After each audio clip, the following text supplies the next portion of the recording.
Bonjour et bienvenue dans cette nouvelle vidéo Smile 3D, vidéo aujourd'hui consacrée au logiciel Exocad, puisque nous allons voir aujourd'hui la modélisation d'un onlay via une empreinte issue d'un scanner intraoral, et nous allons donc modéliser un onlay sur la 46. On va voir étape par étape de l'importation des empreintes à la réalisation finale de la prothèse, et derrière comment récupérer ce fichier pour aller le lancer en impression ou en usinage. Peu importe le matériau, la méthode de modélisation sera le même, seuls les réglages d'épaisseur minimum seront différents. On est donc pour la vidéo dans un Exocad laboratoire, dans le DentalDB. On va aller renseigner le nom du patient, donc onlay sur 46. On va renseigner le nom du technicien et on va aller cliquer directement sur ma dent 46 et on va aller lui renseigner un inlay, donc que ce soit zircone, impression 3D ou disilicate de lithium, la modélisation sera pareille. Par contre, si je clique sur impression 3D, ici je vais avoir notamment des possibilités de gestion de réglage, notamment pour l'épaisseur minimum, les espacements, mais surtout si je clique sur paramètres avancés sur beaucoup de réglages supplémentaires, ces réglages-là vont être optimisés par rapport à l'impression 3D.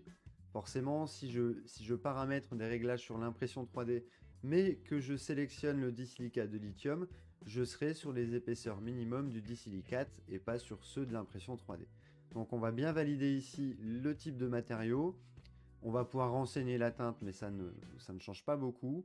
Ce qui va être possible également, ça va être de pouvoir intégrer un scan préopératoire via l'option scan de situation, ce qui éventuellement nous permettrait de modéliser via la morphologie existante, ou en tout cas via un préopératoire. Je peux également demander un effet miroir ou une copie. Typiquement, si j'ai mon scan de situation et que je veux faire une copie de la morphologie initiale de mon patient, c'est possible.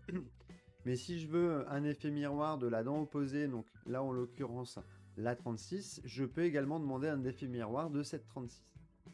On va partir sur un flux de travail classique, donc on reste sur un onlay, impression 3D, on va valider. Donc il m'indique la 46 comme un inlay, il me valide également l'antagoniste. Je vais venir lui indiquer les dents adjacentes.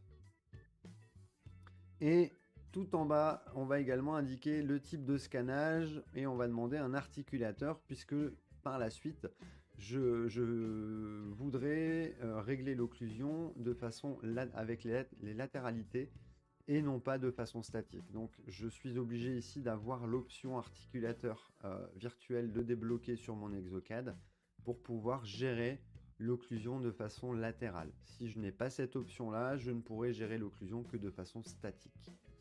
On va enregistrer la scène, ce qui va donc nous libérer ici tout en bas le dossier de notre patient. Et en cliquant sur ouvrir, on va pouvoir donc avoir accès à ce dossier. Et ici, nous allons pouvoir intégrer les empreintes issues de notre caméra intraorale. Moi, j'ai déjà fait un copier-coller, ce qui fait qu'en faisant un petit CTRL-V, j'ai mes deux empreintes qui sont ici. Je peux sortir maintenant de ce dossier. Et en bas, au niveau du dossier patient, je me retrouve donc avec un visuel de mes empreintes, la possibilité de les regarder en plus grand et d'afficher ou de désafficher une arcade et de visualiser donc le travail qu'on va réaliser par la suite, donc notre onlay sur la 46. Hop, on sort de là. On va aller enregistrer la scène et on va donc pouvoir lancer la modélisation en cliquant ici en haut à droite sur CAO. La partie DentalCAD c'est ouverte, on est venu charger nos empreintes et on va donc orienter dans un premier temps nos fichiers pour pouvoir modéliser par la suite. Donc là on est sur un flux de travail avec le mode assistant, c'est-à-dire que je vais me laisser guider par cette petite fenêtre qui se trouve en bas à gauche, qui va m'indiquer l'étape à réaliser. Si je le souhaite, je peux tout faire directement en mode expert avec l'option ici tout en haut à droite, avec des possibilités supplémentaires, mais ça m'oblige manuellement de passer d'une étape à l'autre. Donc si vous ne maîtrisez pas correctement Exocad, restez dans le mode assistant. Ça va vous permettre de vous laisser, ou en tout cas vous allez vous laisser guider par le logiciel.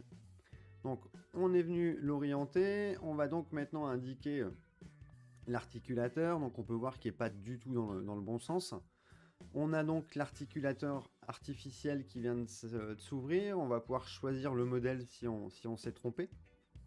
Et on va également pouvoir sur la partie gauche positionner notre modèle. Donc je vais pouvoir le bouger manuellement. Si j'appuie sur la touche contrôle de mon clavier, vous voyez j'ai des petites flèches qui apparaissent, là je vais pouvoir le jouer dans la latéralité et on va pouvoir le positionner manuellement.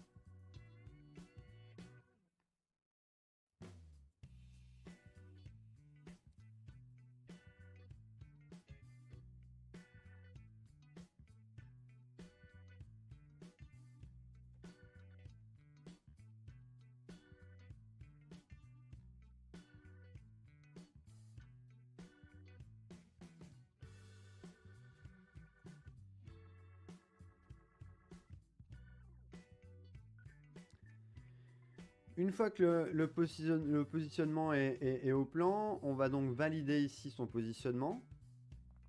Alors là, j'ai des interférences au niveau de mes fichiers, donc je demande au logiciel de les couper. Et j'ai donc mon modèle positionné sur mon articulateur. Je peux régler mon articulateur comme un articulateur de laboratoire, hein, comme les articulateurs physiques. Je vais avoir les mêmes réglages. C'est pour ça qu'on retrouve les différents modèles d'articulateurs qu'on retrouve régulièrement dans les laboratoires, ou en tout cas les plus connus sont répertoriés dans le logiciel. Je vais pouvoir ouvrir la tige de DV et ainsi de suite, mais une fois que j'ai fait mes réglages, avant de pouvoir débloquer la situation, je vais devoir lancer une simulation des mouvements. On voit que l'articulateur vient de nous faire tous les mouvements possibles au niveau de l'articulateur.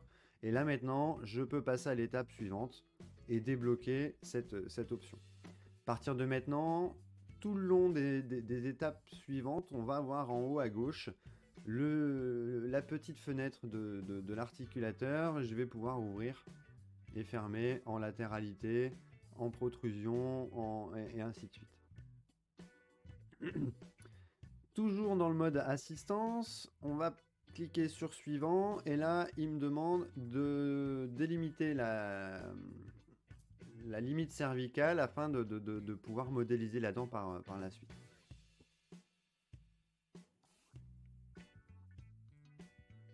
Hop, donc on va zoomer un petit peu. Alors sur un only, vous pouvez le voir ici au niveau de la fenêtre d'assistance, on a plusieurs options possibles. La première, reconnaître, donc ça c'est, il va automatiquement trouver la limite cervicale uniquement en lui donnant 3 points, voire 4 points.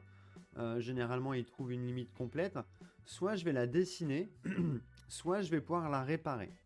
Alors la réparer, c'est éventuellement, vous voyez là ici, j'ai un enregistrement de salive qui est venu se faire. Et on peut voir en fait que si je zoome dans le fichier, ici j'ai un trou.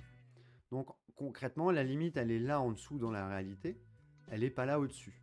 Donc avec cette option là, je vais pouvoir nettoyer cette zone de fichier qui est pas bonne et recréer entre guillemets une limite cervicale, un peu à l'époque du modèle en plâtre quand on passait la lame de bistouri pour venir écarter un petit peu au niveau de la limite et prononcer un peu le marquage. En tout cas visuel de cette limite avant le détourage, en fait cet outil là fait la même chose. L'option dessiner, c'est moi qui vais dessiner en cliquant ma limite, et l'option reconnaître, comme je vous l'ai dit au début, il va reconnaître automatiquement. Sur un only, la reconnaissance automatique elle va pas être bonne puisque lui il vient chercher une arête franche au niveau de la préparation, et quand on a des zones un peu smoothées comme ici au niveau de l'occlusal, le logiciel a beaucoup de mal à se repérer. Donc, sur une traçage de limite cervicale pour un only, moi je vous conseille fortement de le faire manuellement. Au niveau du manuel, j'ai d'autres options qui viennent d'arriver. L'option dessiner magnétique, où là, il va plus ou moins chercher lui-même la ligne, mais vous voyez qu'il n'est pas très très bon là-dedans. Moi, personnellement, je n'aime pas beaucoup cette option. Soit la deuxième ici, dessiner librement. Et là, je vais tout simplement, moi-même, venir positionner mes points pour délimiter ma préparation.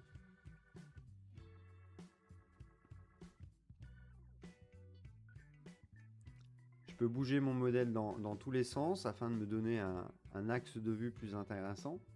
Mais je peux également jouer sur la couleur de ce fichier-là. Vous pouvez le voir que là, je vais commencer à arriver dans une zone qui va être très complexe à marquer, du fait que c'est un peu flou. On a le blanc de la dent qui meurt un peu dans le rose de la gencive. Visuellement parlant, je pense que c'est là ici, mais je suis pas vraiment sûr. Regardez, sur la partie gauche de mon logiciel, j'ai une option qui s'appelle couleur et texture. Et si je décide de cliquer dessus, ça va me passer d'un mode couleur à un mode monochrome. En gros, à un mode noir et blanc. Et regardez ce que ça va faire au niveau de la limite. Ça va avoir pour effet de me noter une zone d'ombre. Et là, je vais être un peu plus précis qu'avec le mode couleur. Hop, vous avez vu là ici, j'ai une lecture qui est beaucoup plus sympa qu'avec ce mode-là où je suis pas réellement sûr de moi. Vous voyez là typiquement je suis monté beaucoup trop haut. Hop.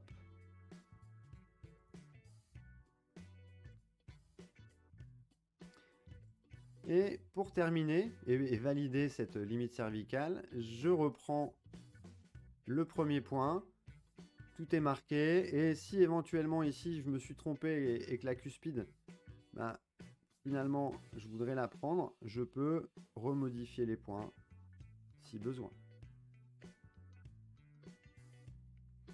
Je suis satisfait de moi, je clique ici sur suivant. Et là maintenant, on va travailler sur l'axe d'insertion. Au niveau de l'axe d'insertion, Exocad travaille comme un peu tous les autres logiciels de modélisation avec ce qu'on va appeler l'axe de vue égale l'axe d'insertion. C'est-à-dire que là, le visuel que je vais donner au niveau de mon insertion de prothèse va me donner le travail au niveau de la contre-dépouille. Là en bleu, on peut voir, pareil, vous voyez, partie bleue, je suis bon, partie rouge, vous voyez, je suis en contre-dépouille et là le logiciel va me retravailler l'intrado de ma prothèse pour prendre en compte cette contre-dépouille. Donc on va essayer de trouver un angle sans rouge et une fois qu'on est satisfait, on clique sur axe de vision égale axe d'insertion. Et là, vous voyez, il m'a trouvé une légère contre-dépouille ici, il va travailler ça dans l'intrado, donc c'est pas inquiétant. Et en flèche, j'ai l'axe d'insertion de mon futur onlay. Je clique sur suivant, toujours, je suis dans le mode assistance, donc je me laisse guider. Là maintenant, on arrive dans ce que Exocad appelle la création de l'intrado, c'est-à-dire là, on va travailler sur vraiment la base de l'intrado de votre prothèse qui va être en contact ou en tout cas plus ou moins, de votre préparation. Gros, on va travailler l'espace ciment. Et les zones où il y aura du ciment et des zones où vous souhaitez ne pas en mettre. Concrètement, c'est le spacer qu'on plaçait sur le die en plâtre. Toujours sur la partie gauche, dans la fenêtre d'assistance, je vais pouvoir régler en vert les zones qui n'auront pas de spacer, donc le bord de ma préparation. En jaune, l'espace qui comportera du spacer, là en l'occurrence 0,08, mais je peux régler ça comme je le veux. Et si je veux par exemple rajouter un peu plus d'espace dans une zone, je prends le petit pinceau et je viens sélectionner ma zone. Et là, vous voyez, typiquement, cette zone-ci aura du spacer. En vert, c'est la zone qui ne comportera pas de spacer au niveau de ma préparation. Je peux également, alors là sur un onlay, c'est pas réellement parlant, mais sur une préparation, sur une dent, pardon, sur typiquement une couronne, je vais pouvoir également travailler l'émergence de ma dent, donc de ma prothèse, en travaillant la zone horizontale, la zone repliée et ainsi de suite. Généralement, cette étape-ci, puisqu'on est venu régler les espaces minimum et les espaces ciment dans le Dental DB, on n'a pas besoin généralement d'y retoucher. On clique sur suivant. Hop. Et là, on va faire un pré-positionnement de notre dent. Et là, le logiciel vient de nous positionner vaguement la dent. C'est-à-dire qu'il est venu me chercher les dents adjacentes, l'espace lingual et l'espace buccal, donc vestibulaire pour lui. Et là, je vais pouvoir positionner ma dent de façon optimum. Donc je rappelle, c'est un pré-positionnement. On va pouvoir jouer sur la rotation, sur la taille.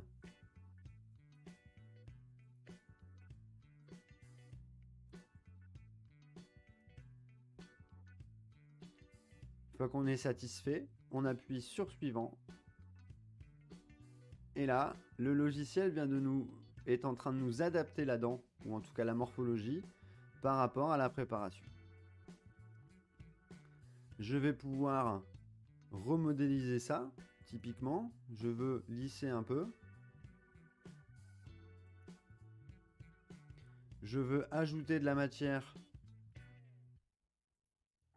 ou en retirer en appuyant sur la touche Shift, pardon.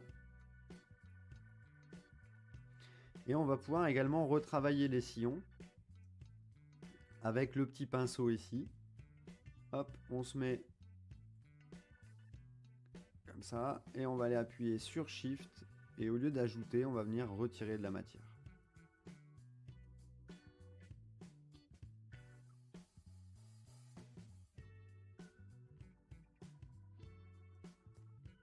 Un petit coup de lissage. Si vous avez l'option True Smile, on va pouvoir l'activer à cette étape-ci puisqu'on va avoir un rendu visuel. Bon là on est sur une impression 3D donc ça rend moins bien, mais si on avait sélectionné Zircon, on aurait eu un rendu un peu plus naturel de la teinte. Une fois qu'on a modélisé, qu'on est venu modifier comme on le souhaitait, on va pouvoir ici terminer par adapter la modélisation. Donc l'adapter en occlusal, donc soit de façon statique, soit dynamique si on a activé l'option articulateur virtuel. Et on va également pouvoir travailler sur les points proximales, autrement dit les points de contact. Là vous voyez j'en ai un gros, je vais demander au logiciel de me le couper et hop, il est venu m'adapter ça directement. On peut le voir ici que j'ai un petit... hop, voilà, un petit coup de lissage. Hop, et on va pouvoir cliquer sur suivant. Là, notre prothèse est terminée. On va encore une fois cliquer sur suivant. On va arriver directement dans le Dental DB et toujours dans le dossier patient, on va donc retrouver notre inlay. On va pouvoir donc récupérer et envoyer soit en impression 3D directement sur Formlabs ou SprintRay si le logiciel est installé sur le même PC, soit le récupérer pour aller le mettre dans un logiciel de cam en vue d'un usinage. Cette vidéo est maintenant terminée, merci de l'avoir suivi jusqu'au bout, n'hésitez pas à vous abonner à la chaîne afin d'être au courant des dernières vidéos. À bientôt.